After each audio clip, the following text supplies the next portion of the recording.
Welcome back to The Lead. Now it's time for the Politics Lead. In Hillary Clinton's first interview since leaving the State Department, she is finally coming clean. Yes, she admits she's wrestling with the idea of running for president. Now, it's taken a while for her to get there. Let's recap. In 2011, the question got an emphatic no. Will you run for president in 2016? No. Then, in 2012, a slight tweak in the verbiage. You know, I've said I really don't believe that that's something I will do again. Finally, this year, in an interview with CNN, I am not thinking about anything like that right now. But now, in an interview with New York Magazine's Joe Hagan, Clinton says this: "I will just continue to weigh what the factors are that would influence me making a decision one way or the other." I'll translate that in my Hillary to English, English to Hillary dictionary. She is thinking about it. The Lead's Aaron McPike is here to break this down. Aaron, she also said this is a decision she doesn't want to make too soon or too lightly. Yeah, well, there's a good reason for that, Jake, because not only is there this big story out with this Clinton interview, there is another story out today, 13 pages long, dripping with characters and anecdotes for Clinton World. So she's opened the floodgates, and her supporters can start to try to get some bundlers, to get some donors, and I'm sure they're very happy about that. But I think some of her supporters may not be happy about the attacks. We will someday launch a woman into the White House.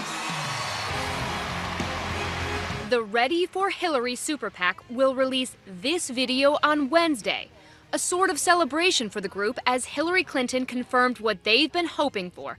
She's considering a second run for the White House. Does this have the effect of really shutting down Democratic donors in terms of other potential candidates?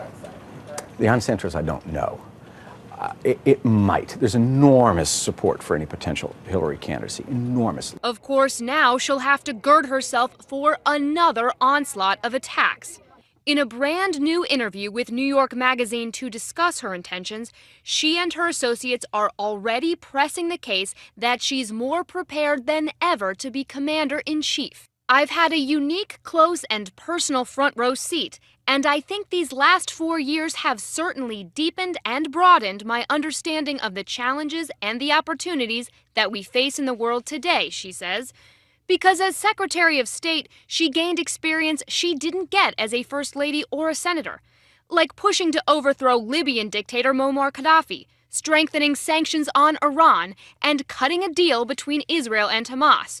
There's also the experience of facing congressional heat over the death of 4 Americans in Benghazi. This kind of scrutiny, some of it fair, some of it unfair, it goes with the territory. But not everyone in Clinton's orbit is happy that the wheels are in motion so soon. Here's a glaring example why.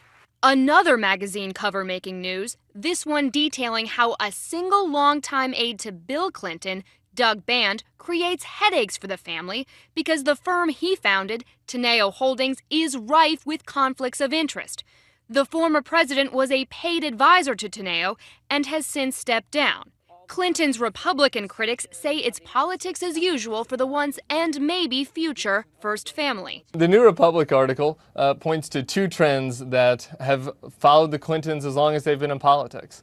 The first is that they are addicted to drama and have internal campaign dysfunction and infighting. And the second is they just can't help themselves but give political favors to their cronies. Clinton World is sprawling. There's no shortage of people or issues to probe.